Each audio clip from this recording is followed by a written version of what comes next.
that's where I wanted to sit. See, I'm all set. What are we gonna do about it?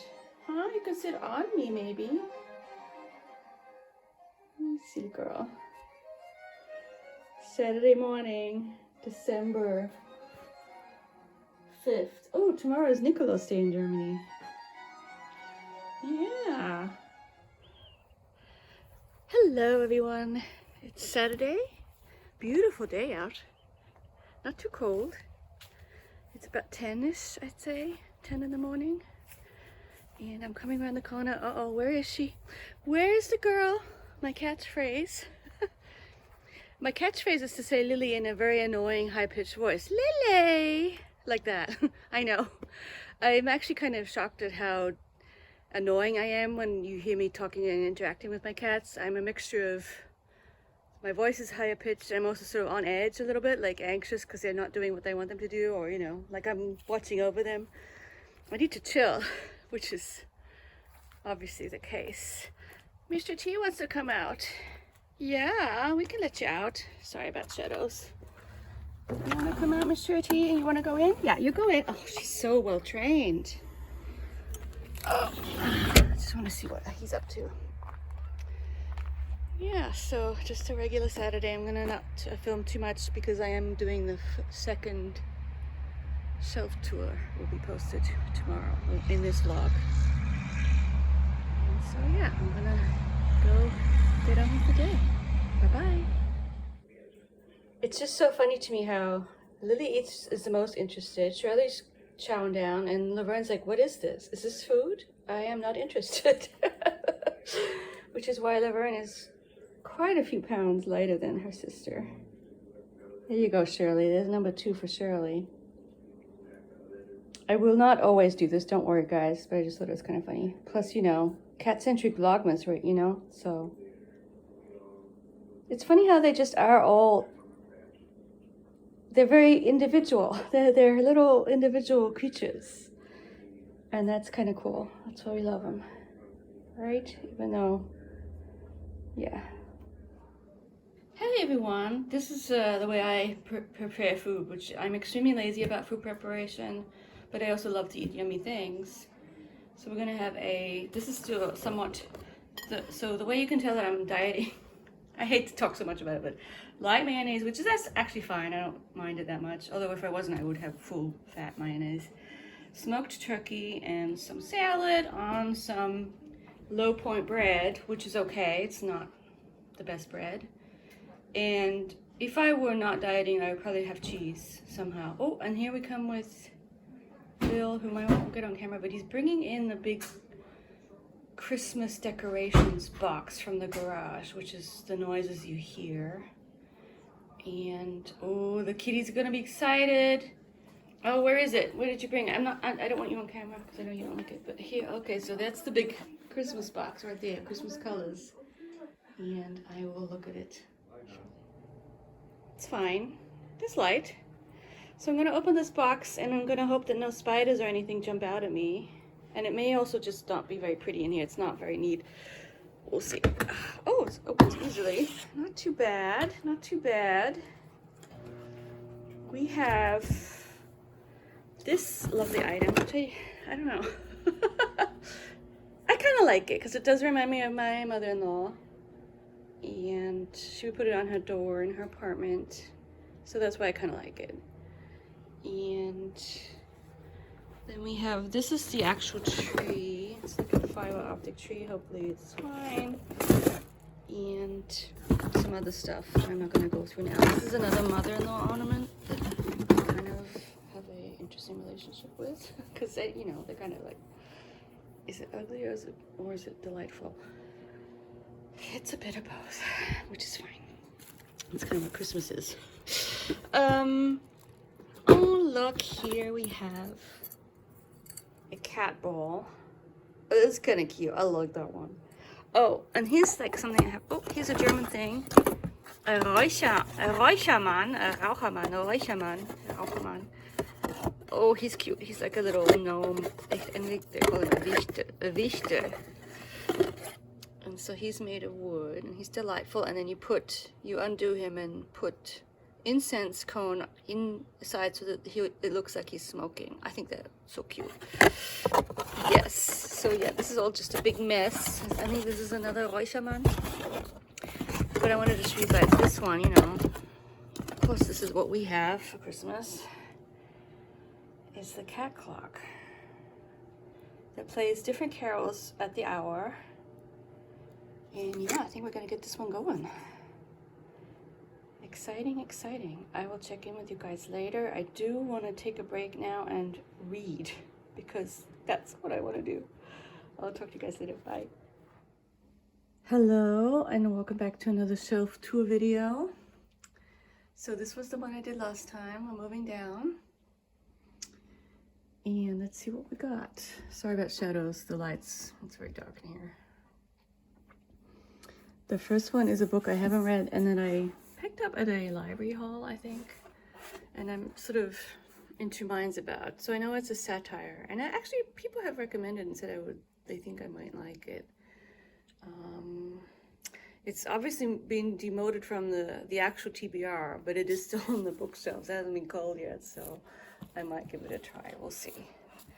And in case you're wondering about the haphazard organization of my books, you're right. It is haphazard, except in terms of height. I've only gone in terms of height because I think that is the most calming. And I don't want to do colors or anything. I don't want to do. So that's the only organizational principle to my bookshelves, or our bookshelf. This one, I did take a long time to read this, but I did enjoy it. I read it quite a few years ago. It's not that many years ago. I actually remember taking it to conferences with me and reading it. Beautiful pictures of Marie Antoinette, whose story is a very sad one, of course, a very interesting one, and very sad at the end. I mean, her last days were just... sorry for bad film editing here. Her last days were, the one little incident I remember is how they had already guillotined her, a close friend or relative, and they would parade the head in front of her window so she would see it. It's like, no one deserves that. Not even Marie Antoinette. Watership Down. Now this is one that I've listened to and I was very moved by. But I'm not really particularly interested in reading it, but I did like the bunny story, the sad bunny story. Terry Tempest Williams, my kind of writing, nature writing person. I've looked at this, but I haven't really read it yet. So yeah. Then we have Philip Roth, who I'm no longer that interested in as an author. I know this is the one, the revisionist history one. Yeah. This one, I think, was gifted to me by a booktube person. I think this is the one. Oh, I think so. John, maybe? Yes, thank you. And I'm sort of interested in this one. She was depressed. I guess it's a depression memoir. So yeah, maybe. This is one I definitely got, and it is in New York. It should go on the pretty shelf in my room. It's a book by Arthur Conan Doyle, but it's not Sherlock Holmes. Actually, this is kind of interesting. I'm wavering about bringing this to the TBR shelf. This one, I should just read it. I know that it's Zelia's favorite book, The Lover. So yeah, and it's very short. I started it, but I wasn't like that wowed with it. Oh, noise, sorry. This is one that I kind of DNF'd. I liked it, but I also was sort of like over stories about sad, poor Australian families. However poetically they are told. This was very good. This genre, sort of the telling of what happened after Katrina was really good. Dave Eggers. No, I liked it a lot. Oh, a classic. Very, very good. It's been years since I read it, but I did read it. It's very good. Dashiell Hammett, Maltese Falcon. And we have Alice in Wonderland, of course. Yes, fantastic. Oh, it's annotated. Interesting. I'm all about the annotations. So I heard recently that we're not allowed to read him anymore, that he's sort of been part of the cancel culture, but maybe I'm wrong. I mean, no, I had heard that, and maybe it's not wrong to not read him. This is definitely a Bill book. I've never read him do I want to read this? I'm not that, the cover doesn't bode well. Oh, I think I started reading these, but I didn't read all of them. Maybe. Okay, here comes a big one that I'm sort of interested in reading, but also not, because I don't know. In a way, if I'm going to read Pynchon, I'd be more inclined to pick up, you never pick up a Pynchon, commit to reading Mason and Dixon as over Gravity's Rainbow. I don't know. Definitely a Bill book. He was all about the pension. Oh, he's all about the pension. I read this. It was good and sad and good. Did read this one. It was good. Don't remember it that well, but I remember it was good. It was good. It was good. This is one that I'm sort of interested in reading because it's fairy tale-esque, and I teach fairy tales. A very sort of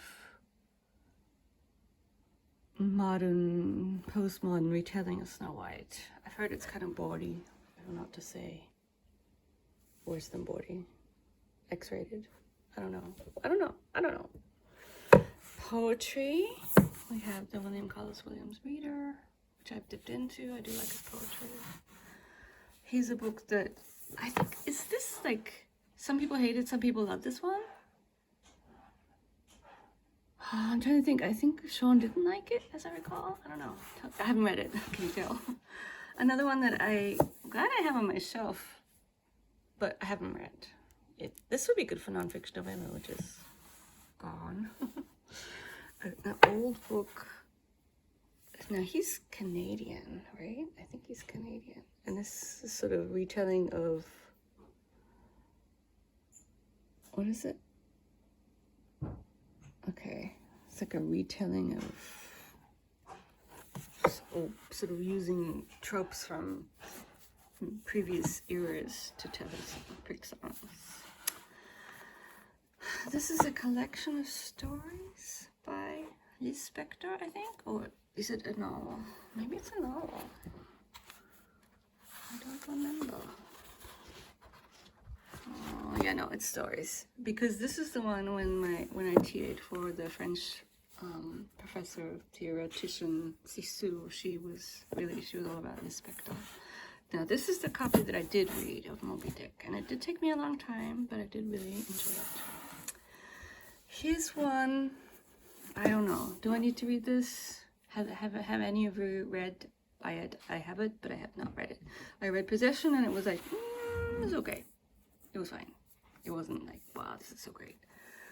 Now, this is one. If people remember the YouTuber book person writer Neil Griffins, he talked about this one and saying he really liked it. And I don't know. Now I'm kind of like moving away from Golding, but I found it, and so I decided to buy it. Now this is interesting. I bought this when I was visiting the Channel Islands, and I actually bought it on Alderney of all places. I think, pretty sure I bought it in a used bookstore in Alderney. And yeah, so the poetry of Rupert Brooke. Died young, right? First World War poems. Yeah. Moving on to a work that I did read, another Eggers, his first one, which I actually kind of enjoyed. I kind of remember liking this strange memoir-esque story. Okay, here's another book. I know some people love this novel, but I don't think it's very good. I'm sorry, guys. It is kind of giving me, I have memories of this or when I'm reading Deronda because of the Gwendolyn Grandcourt marriage. It's basically also the plight of the wife who's married to a cat, an awful, awful person. But I didn't think it was that well done. Sorry, guys.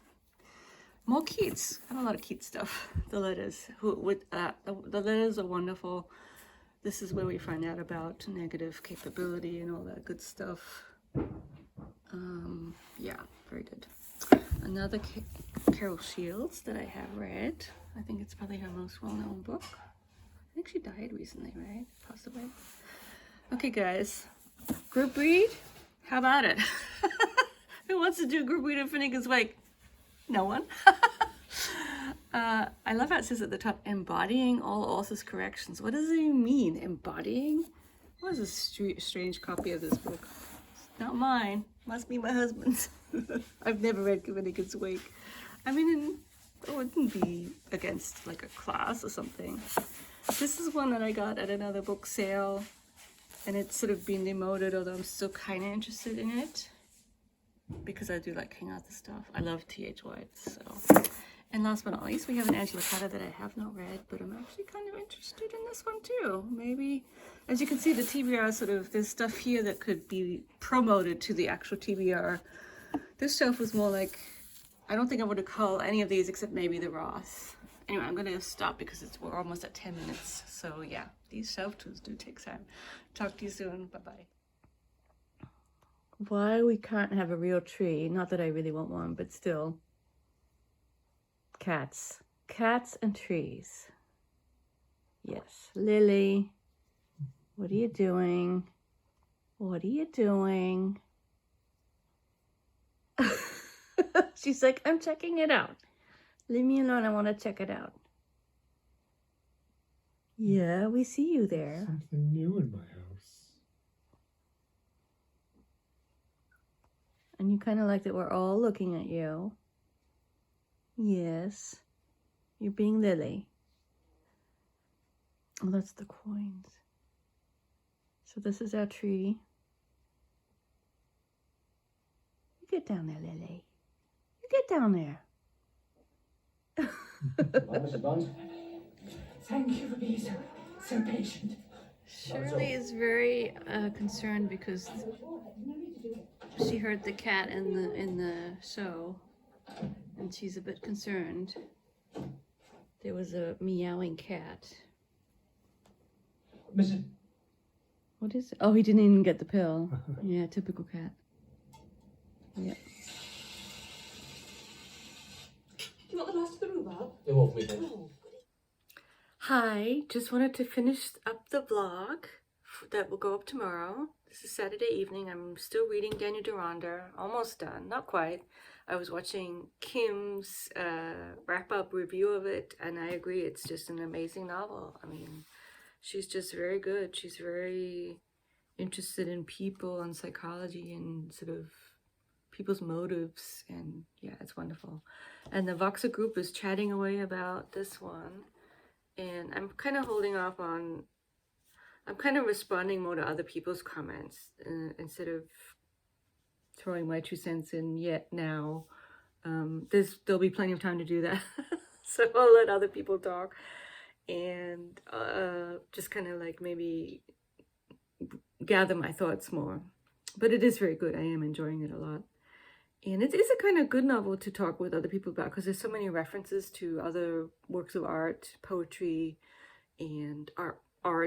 Like, so that's kind of cool. And yeah, the Christmas decorations, I'm just always kind of I'm not really into decorating that much.